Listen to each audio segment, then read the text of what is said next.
La relation entre la liberté de l'homme et la loi de Dieu, qui se réalise de façon profonde et vivante dans la conscience morale, se manifeste et se concrétise dans les actes humains.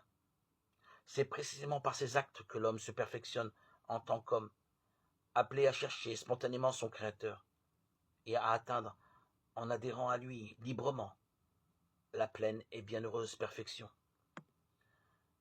Les actes humains sont des actes moraux parce qu'ils expriment et déterminent la bonté ou la malice de l'homme qui les accomplit.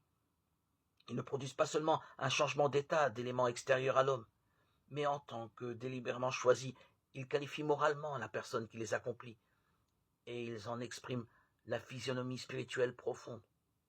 Tous les êtres soumis au devenir ne demeurent jamais identiques à eux-mêmes, mais ils passent continuellement d'un état à un autre, par un changement qui opère toujours, en bien ou en mal.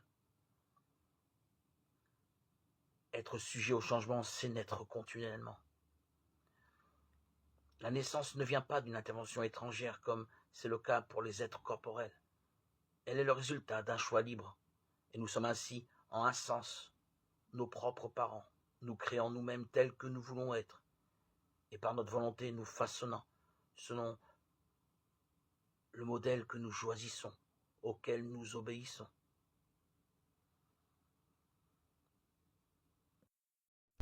Si cette nation échappe au jugement,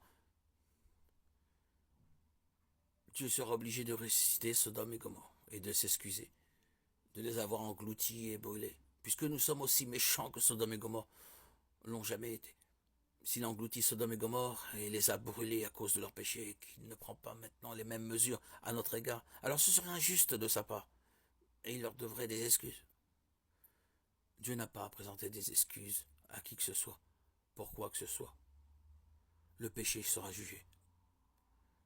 Il recevra un châtiment aussi vrai qu'il existe un Dieu qui peut exercer ses jugements. Et le jugement de Dieu est saint. Dieu est saint. Tes œuvres sont grandes et admirables, Seigneur. Dieu tout-puissant. Tes voies sont justes et véritables. Au roi des nations. Apocalypse 15, 3. Les croyants trouvent leur bonheur dans le mariage en laissant Dieu les guider. Certes, la lune de miel prendra fin et les deux conjoints seront assez différents de l'image qu'ils se seront montrés l'un à l'autre pendant leur première fréquentation. Tôt ou tard, ils seront forcément déçus l'un de l'autre. Les gens changent, pas toujours en mieux. Mais malgré tout, Dieu a créé le mariage comme quelque chose de bon, de très bon même. D'après Genèse 1,31, dont il se sert d'ailleurs comme une métaphore de sa relation avec son peuple, Osée de 19-20. Le mariage met en lumière les faiblesses de chacun de nous. Il apportera son lot d'épreuves et de défis. La force de notre engagement sera mise à l'épreuve. Mais nous vivons par la foi. 2 Corinthiens 5,7. Le mariage est une institution divine. Dieu en est l'auteur. Il l'a conçu pour accomplir ses desseins. Et il est au cœur de chaque union. C'est pourquoi le mariage est une bonne chose. Nous ne devons pas abandonner l'idée du mariage que parce que d'autres n'ont pas obtenu ce à quoi ils s'attendaient.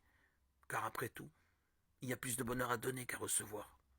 Acte 20, 35. Le mariage est une bonne chose pour ceux qui, par la grâce de Dieu, imitent l'amour sacrificiel de Christ.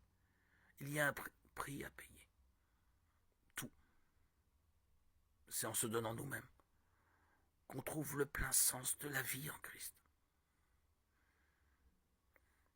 Tout cela ne veut pas dire que tous les croyants doivent se marier. Dieu sait qu'il vaut mieux pour certains de rester célibataires, que le mariage est indésirable dans certaines situations. 1 Corinthiens 7. Une personne célibataire manifeste un amour sacrificiel autrement, tout en reflétant toujours l'image de Dieu. Le mariage n'est pas pour tous, mais il s'agit d'une institution divine que nous devons tenir en haute estime. Notre mariage ne doit pas être malheureux et il ne le sera pas si nous comprenons l'intention de Dieu et suivons ses instructions. Un mariage biblique est une occasion pour les deux conjoints d'être une bénédiction l'un pour l'autre, ainsi que pour leur famille pendant toute leur vie au nom de Jésus-Christ. Lors des noces de Cana, notre Seigneur Jésus a béni ses amis en prenant part à leur joie. Jean 2, 1, 5. Il continue de bénir les mariages aujourd'hui encore.